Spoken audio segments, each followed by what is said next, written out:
दोस्तों, जब से हमारे मोदी जी गुजरात से निकलकर देश की राजधानी दिल्ली की राजनीति में काबिज हुए हैं और पूरी की पूरी बीजेपी एक तरह से उनके हाथों में आई है, उनके नेतृत्व में आई है, तब से लेकर अब तक एक लौता ऐसा चुनाव देख रही हूं मैं जिसमें बीजेपी हाथ धोकर पीछे पड़ गई है कि वो हार मानकर ही दम लेगी। दोस्तों, चुनाव से पहले बीजेपी बैक टू बैक जिस स्पीड से अपने पैरों पर कुल्हाड़ी मार रही है, ऐसा लगता है बीजेपी ने खुद अपनी सुपारी ले ली है कि हार कर तो मानेंगे ही, किसी हाल नहीं जीतेंगे।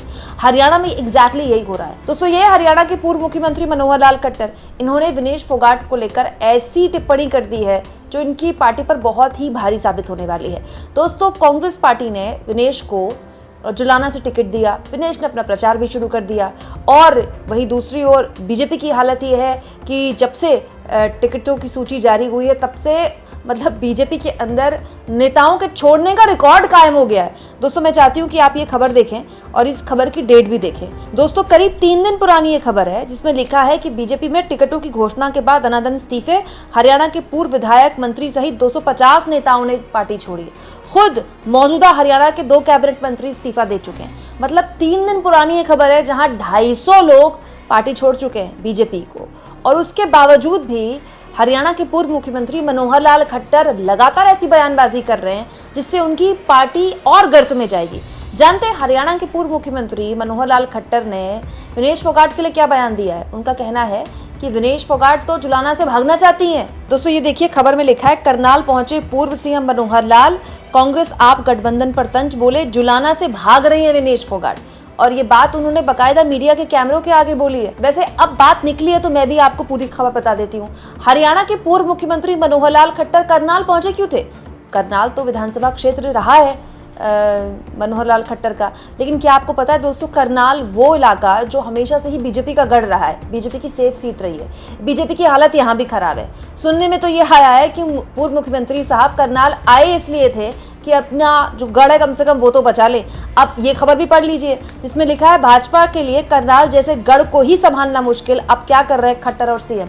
बकायदा खट्टर यहाँ रूठों को बनाने के लिए आए थे, बीजेपी की हालत ठीक करने आए थे कि ऐसे ही जगह में जो पूर्व मुख्यमंत्री का गढ़ रहा है, उनका विधानसभा क्षेत्र रहा है। ये तो हालत है बीजेपी की। और मनोहर लाल खट्टर टारगेट किसको कर रहे हैं दोस्तों? विनेश फोगाट को। मैं आपको डे 1 से एक बात बता रही हूँ, आप मेरी उस बात को नोट कर लीजिए। जितना बीजेपी के नेता विनेश फोगाट को टारगेट करेंगे ना, विनेश फोगाट को उतना फायदा होगा और बीजेपी को उतना नुकसान होगा। विनेश फोगाट अब हरियाणा की कोई पहलवान नहीं है।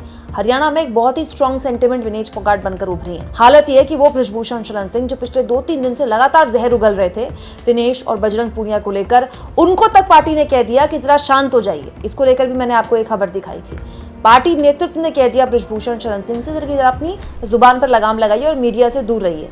और अब पूर्व मुख्यमंत्री खुद कह रहे हैं कि जुलाना से तो भाग रही है विनेश फोगाट। हालांकि पूर्व मुख्यमंत्री से मीडिया वालों ने यह भी पूछा कि तो भाग तो आपके नेता रहे हैं छोड़ पार्टी, तो इसके लिए पूर्व मुख्यमंत्री कहते हैं कि लोकतंत्र में कोई कहीं भी जा सकता है और टिकटों के बंटवारे में तो ये सब होता ही है। दोस्तों, अभी कल मैंने आपको ये भी खबर दिखाई थी, जो राम को लाए हैं हम उनको लाएंगे हिट सॉन्ग। राम मंदिर जब बना था अयोध्या में, जब उद्घाटन हुआ था उसका, तब से गाना हिट हुआ था और ये जो गायक है ये भी एक तरह से मनोहर लाल खट्टर के साथ उन्होंने स्टेज में ये गाना गाया था। मनोहर लाल खट्टर ने उनको सम्मानित किया था। ये भी कांग्रेस में जाने के लिए बेताब हुए जा रहे हैं, बीजेपी से नाराज चल रहे हैं। हालत तो ये है बीजेपी की। और टारगेट किसे किया जा रहा है? विनेश फोगाट को। दोस्तों, मनोहर लाल खट्टर जो कि पूर्व मुख्यमंत्री हैं हरियाणा के, अब भले ही अपना गढ़ बचाने के लिए आ गए हों करनाल में, लेकिन सच्चाई है कि आज बीजेपी की जो दुर्गति है हरियाणा में, उसका सबसे बड़ा रीजन मनोहर लाल खट्टर है। दोस्तों, हरियाणा में 2014 के बाद से जिस तरह का बहुमत बीजेपी ने हासिल किया था, वो मोदी लहर में सवार होकर किया था।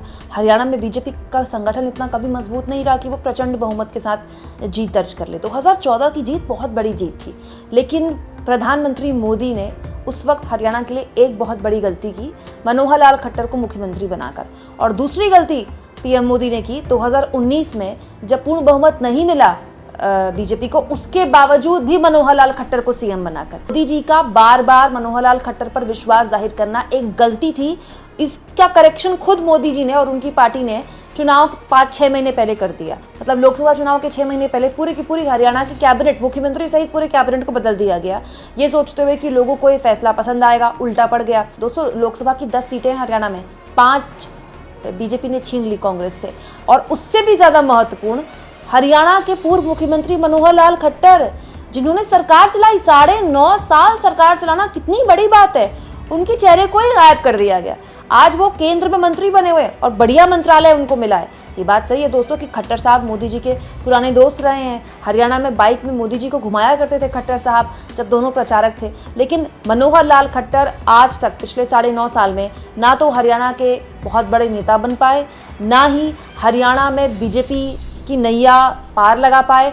हालत यूँ हो गई है कि मनोहर लाल खट्टर को अपना गढ़ बचाने के लिए करनाल उतरना पड़ रहा है। कितनी शर्म की बात है दोस्तों मनोहर लाल खट्टर के लिए। दोस्तों अगर इस तरह की खबरें भी छप रही है ना खट्टर के लिए कि उनको करनाल में अपना गढ़ बचाने के लिए जमीन पर उतरना पड़ रहा है, करनाल में रूठों को मनाने के लिए यहाँ पर आवभगत करनी पड़ रही है, उनकी लोगों को मनाना पड़ रहा है, तो ये मनोहर लाल खट्टर की एक नेता के तौर पर हार है। बहुत बड़ी बात होती है दोस्तों। इस मामले में तो आप उत्तर प्रदेश के मुख्यमंत्री योगी आदित्यनाथ से ही सीख लेते। मान लिया योगी जी ने अपने विधायकों से कभी बनाकर नहीं चले, मान लिया ये भी कि योगी जी की कभी आला कमान से नहीं चली, लेकिन योगी आदित्यनाथ ने अपने आप को उत्तर प्रदेश में एक नेता के तौर पर स्थापित तो कर लिया। कम से कम आप योगी आदित्यनाथ की ब्रांड हिंदुत्व की छवि से आप इत्तेफाक रखें ना रखें, लेकिन ये तो बात सच है ना कि योगी आदित्यनाथ ने अपना इतना बड़ा ऑरा बना लिया, इतना बड़ा कद बना लिया कि अब बीजेपी आला कमान चाहता है कि योगी आदित्यनाथ को हटा दें, लेकिन हटा नहीं सकते, क्योंकि उनको पता है कि रखने का जितना नुकसान हो रहा है, हटाने का उससे ज्यादा नुकसान है। लेकिन मनोहर लाल खट्टर को ऐसे चुटकियों में मुख्यमंत्री पद से हटा दिया गया, उनके पूरे कैबिनेट को साफ कर दिया गया। ये बताता है कि मनोहर लाल खट्टर एक नेता के तौर पर कितने अपने आप को प्रूव ही नहीं कर पाए। 9.5 साल मौका मिलने के बाद भी मनोहर लाल खट्टर पैन हरियाणा नेता नहीं बन पाए, और अब वो विनेश फोगाट को टारगेट कर रहे हैं ये कहते हुए कि वो तो भागना चाहते हैं जुलाना से। दोस्तों ये जो पूरा इकोसिस्टम है, जो विनेश फोगाट के एक तरह से पीछे पड़ गया है जब से कांग्रेस में शामिल हुई हैं, ये पूरा का पूरा इकोसिस्टम या तो समझ नहीं पा रहा है कि हरियाणा में बीजेपी की स्थिति कितनी खराब है, या फिर वो वाकई में चाहते हैं कि हरियाणा में बीजेपी हार जाए, क्योंकि पहले ही आपका संगठन कमजोर है, लोग आपसे नाराज हैं, और ऊपर से एक ऐसी महिला को आप टारगेट कर रहे हैं जो अपने आप में एक सेंटीमेंट बन चुकी है। दोस्तों विनेश फोगाट उस सेंटीमेंट से लोगों को जोड़ती हैं जो पहलवान बेटियों के साथ हुआ, जो भी दिल्ली के जंतर मंतर में जो भी हुआ। इसके अलावा मनोहर लाल खट्टर ने पिछले 10 साल बहुत ही खराब सरकार चलाई, प्रशासनिक तौर पर बहुत खराब सरकार चलाई। लॉ एंड ऑर्डर के कई केसेस हरियाणा में देखने को मिले जो मनोहर लाल खट्टर सरकार की कलई खोलती है।